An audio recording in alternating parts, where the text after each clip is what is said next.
tanan guys. So karon tayo guys kay mag-workout day tanan. So atong buhaton karon guys is pull up ra day no. Mao din ako ang pull upanan day guys. Ari day may mag-pull up sa una sa akong mga amigo. Sila diri una niya. Nasunod ra ko no. Wala guys kay mag-warm up sa tadaan sa tuwang kamot.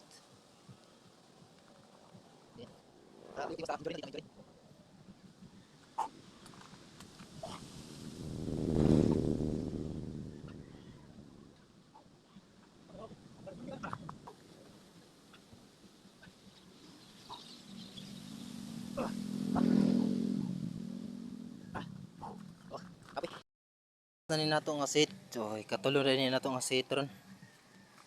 Yatuhan na ni siyang tiwason para mahumana ta.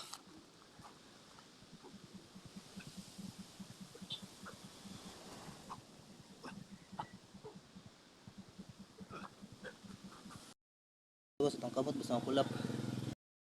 Na ni siya pakapinan og glass seat na lang. So bali 4 seat din itong buhaton karon.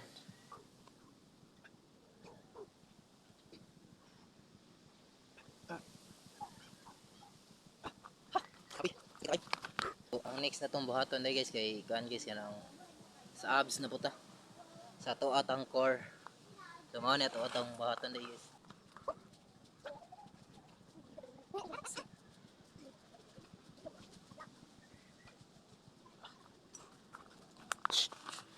So 3 seats gyapon ta ato. Bali katulog gyapon to nato buhaton guys. Tungod ani guys. Wata ka workout og almost 1 year. So nga karang gibuhat ato guys is squat. Mag walking and after 1 year kapin nag jogging ta. So karon kay medyo layo-layo naman mga 1 year and 6 months. So karon balik ta. Kay atol sa Pasko ug New Year. So mao na lang ito. New Year resolution no.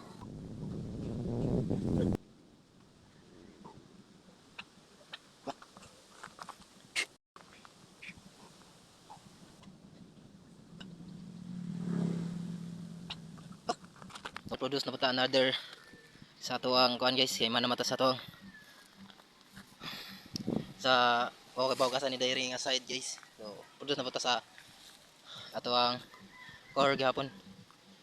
Sa abs gihapon ni siya guys. So lahi na sad ni nga seat, another 3 seats. Guys na pod.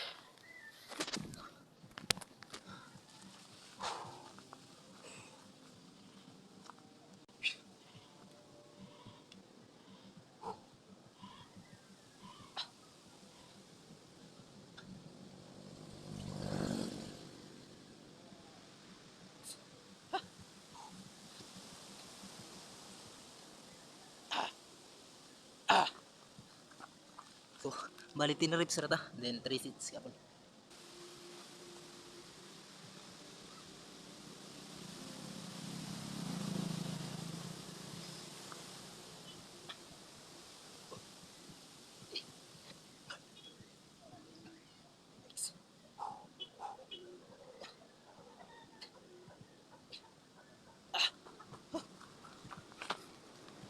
So last seat na lang ni nato no. So pamanday nato ani kay mag push up sad ta. So let's go. Try na sad. Last 15 reps.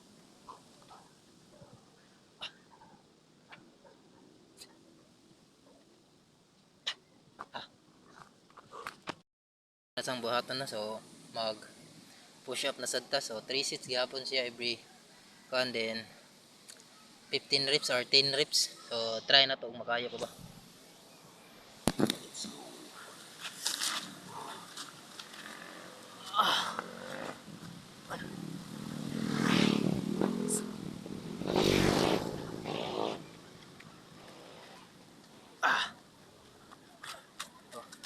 So kaya ra sa 15 reps guys. So padayon ta sa 15.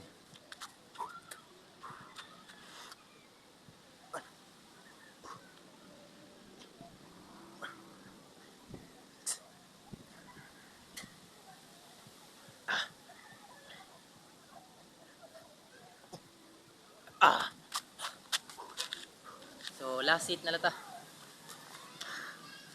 Last hit na lata karon guys. So padayon na nato.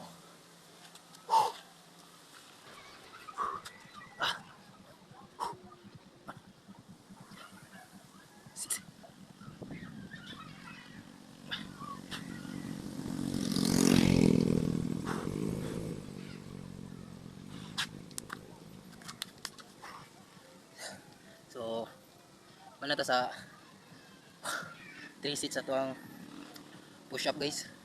So mao sa lang to.